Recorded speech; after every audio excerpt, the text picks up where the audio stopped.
Our rear delt raise to push-up is a combo move focusing on our strength in our rear delts, so the back of the shoulders and a little bit of that upper back, as well as the strength in our chest, the front of the shoulders, and the triceps. This is a combination between two separate moves, our push-up and our rear delt raise. So you should be familiar with each of those exercises individually before attempting this one. Or if you want a little more details on those moves separately, go watch our individual instruction videos for those two exercises.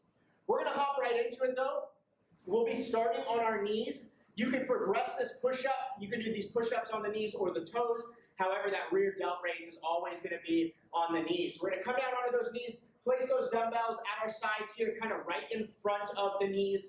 We're going to hinge on over to where we're kind of at about a 45-degree angle with that torso.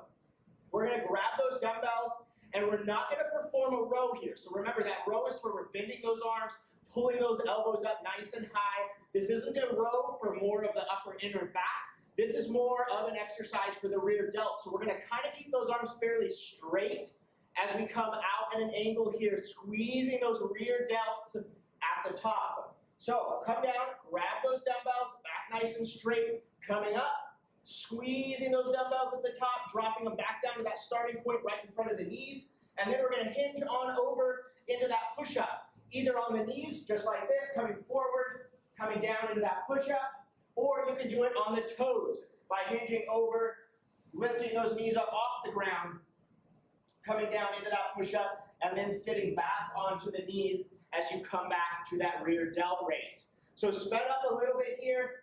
We got that rear delt raise, into that push-up, pushing back, rear delt raise, into that push-up, going back and forth.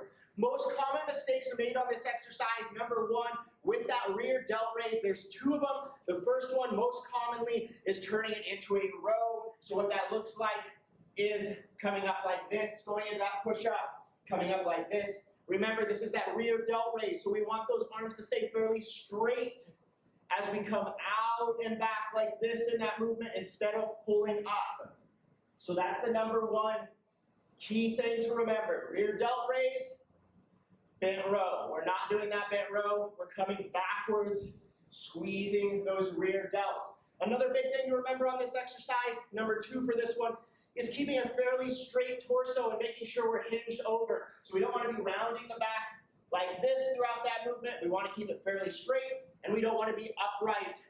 Otherwise, we're not having to fight gravity very far. So do make sure that you are hinged over, trying to keep that back fairly straight. Another thing to remember on this one is hand positioning for a push-up. You should be familiar already with where to put those hands for that push-up. Just make sure when you're coming out that you try to land in that spot to where those hands are just outside of chest width here. And then when you lower down, those elbows are flared out at about a 45, and those elbows are ending above the wrists. So just be careful with your hand placement, especially as you're coming forward and landing there. We want to make sure we have a good hand placement as not to put extra strain on the wrists. So that is the one thing to pay extra close attention to when you are going into that push-up portion of this exercise. So start lightweight so you get good with that rear delt and not tempted to use that row positioning where that upper back can take over, and also start off on the knees with that push-up until you get comfortable with landing in the appropriate hand placement and you have enough strength to get full range of motion there. Then you can progress up to a little heavier on those rear delt raises and going up into the toes for that push-up portion.